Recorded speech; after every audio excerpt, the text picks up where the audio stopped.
such an asshole. We got a really good question. This is one for the entrepreneurs out there. And he reminds me of my buddy. Let me tell you a story, my friend. She is a dentist and she went to dental school. And the traditional path, you go to dental school, then you work under a dentist for a while, and then you strike out on your own. And she was a ballsy gal. She's like, no, I'm gonna do this myself. And her were they married by that time? I can't remember. Her and her now husband, they bought used furniture, they got the equipment and gear, and they opened up a dental practice, and still to this day. And I don't know how many years she saved in doing that from essentially, I guess, being an apprentice and just skipping right to the entrepreneur part. But she did fine, no problems whatsoever, and now established dentist. And I always say, well, that was a kind of a ballsy move. That was pretty cool.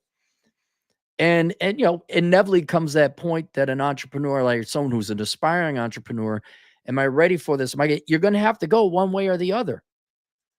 And so we got kind of a similar situation here. Hi, Cappy. Please keep me anonymous. I'm currently working as a security guard.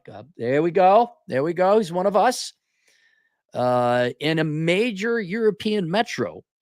I work 7 on, 3 off days and nights. During the night shifts, I've been studying accounting. Look at this guy over here.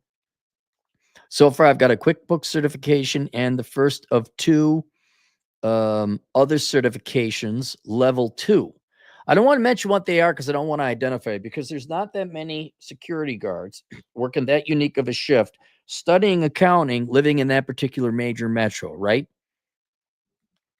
So you got the QuickBooks and level 2. I also took a short online course in tax accounting. I have a small side business writing, and I can't see.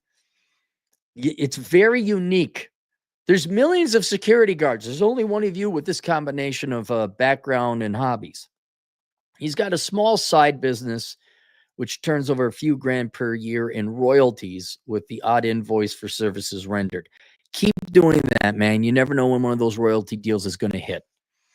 This past year, I completed a full accounting cycle and submitted my own tax returns for said business. My question is this enough experience to begin offering services to others? I'm reluctant to find a job in accounting for experience because it means taking a pay cut. I currently make the equivalent of around $55,000 US. The accounting salaries here are trash. An entry-level accounting job would probably pay far less than I make now. Yeah, kind of the same thing here in the United States, increasingly so. You're gonna entry level it's not that bad, but it's almost a guarantee you got to go self-employed here as well. I know this may sound a tad bit premature, but I do feel like I understand the accounting cycle, and as an entrepreneur myself, I think I have a decent understanding of the needs of other business owners. Any advice would be greatly appreciated. Kind regards. We'll keep you anonymous. I'm giving you the big green light for you to do so for several reasons. One, you inevitably got to take the plunge into entrepreneurship. 2, I do believe actually that having that limited experience makes you just as qualified. Well, maybe not just as qualified. Given the lack of training and supervision, American bosses give to their underlings in accounting, in finance, and just like, go hit the ground running. The fact you went through an accounting cycle on your own books means you actually have more hands-on experience. Also, as it happens to be with accounting, it's specialized. Well, you do AP, and now you do AR, and you do inventory, and you do this, and you do that. And so you have a top-down view of how to actually do a company's books, albeit it's small, it's your company, but you actually have gone through the entire cycle. And then you file the taxes on top of it. But the main reason, and here's where I think the future is for young people in particular. Do you have the honesty and integrity to make sure you do the job right? And this is where I think most entrepreneurs kind of break away from the failed entrepreneurs and the real ones. Let's say I wanted to go and do retaining walls, or I did retaining walls a couple of years back. It had been a long time since I did retaining walls. But I went on the YouTubes. I figured it out. Okay, dig a trench, get some draining. Da da da da da. It's just hard, physical, and some thought and intelligence had to go into it. But I was able to put in several retaining walls. Am I a professional landscaper? No. Could I put in retaining walls for clients? Yes. Would it be as good as some with 20 years experience? No. But how could I guarantee that it's really good quality work and I would slowly work and make, oh, I made that mistake. I did this thing wrong. I could have done that better. What could I do? And that's where integrity comes in. And I would say for pretty much everyone who's a first time entrepreneur, you're going to make mistakes. The question is whether you're going to have the good business ethics to go back and make sure you do it the right time or fix it and do it correctly. And that comes with any profession or trade. You're going to screw some things up, right? No matter what. Or you're going to do things that are not as efficient as you could have down the road. But as you get better, okay, I bring all these tools with, I order the concrete beforehand. I got to mix it up while I'm doing this other thing. You just become more proficient at it. And while you are a beginner, rookie entrepreneur, and you're offering your services as compensation, not to mention good business practice, to the clients, the handful of clients you will take on, for the fact that you are a rookie and you're going to make mistakes, you put in the extra time and effort to make sure you do a good job. Because that's what you're going to have to be doing anyway. And over time, you'll get better and better and better. In other words,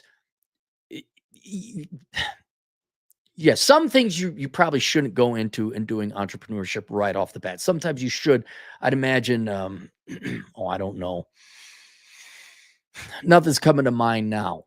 But if you make sure you do their books right, or there's a screw up, you say, look, if there's any screw ups, let me know. I'll take care of it immediately. And you honor that, then you have 100% a green light to go and do it because you're not going to screw over your clients. You might work 3 times as hard at first. You might be making, $8 an hour when you factor in all the screw ups and the mistakes you have to go back and make. But inevitably, you're going to know, oh, that's how that's done. Oh, I got to do it differently. Oh, I made the wrong accounting assumption there. And you go back and you fix it all. By the end of a year goes by, you're going to have so much more experience that regular accounting companies would barely let you have, not even coming close to be perfectly honest. You'll be a very good bookkeeper by the end. And then finally, I don't know what it's like in your country, but at least here in the United States, it's not an issue of talent and skill. There is a skill and talent shortage.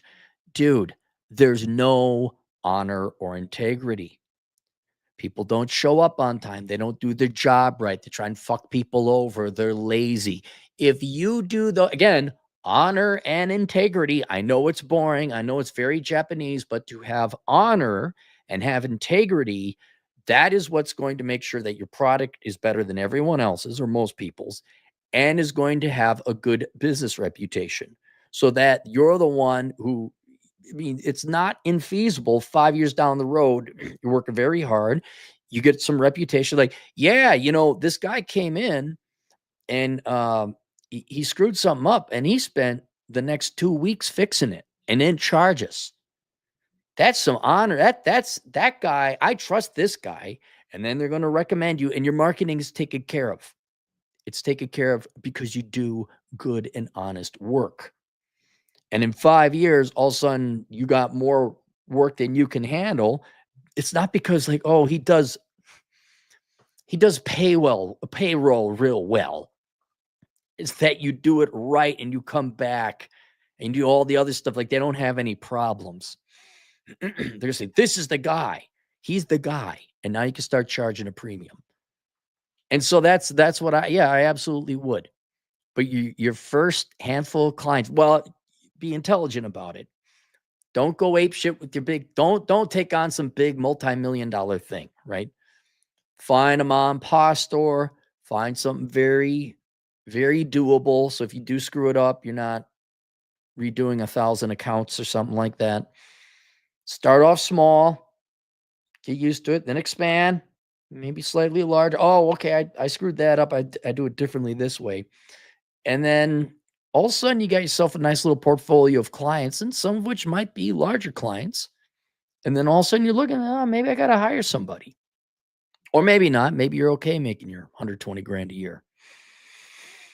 But yeah, man. And especially the fact that you're now, I don't know if you're doing 7 on 3 off. I'm going to imagine maybe it's a little bit more hands-on. But if it's just a sit down and do nothing type of thing, that's a great opportunity for you to get some work done, make your mistakes, tailor things, do even a little bit of strategic planning with your business. Okay, what do I want for a website? Program a website. I think, yeah, you have, as long as you don't take on too big of a client, I think you have every right to go and start offering services now, assuming you're going to do good by them. No super chats. No super chats. There we go. See you guys later, Toodles.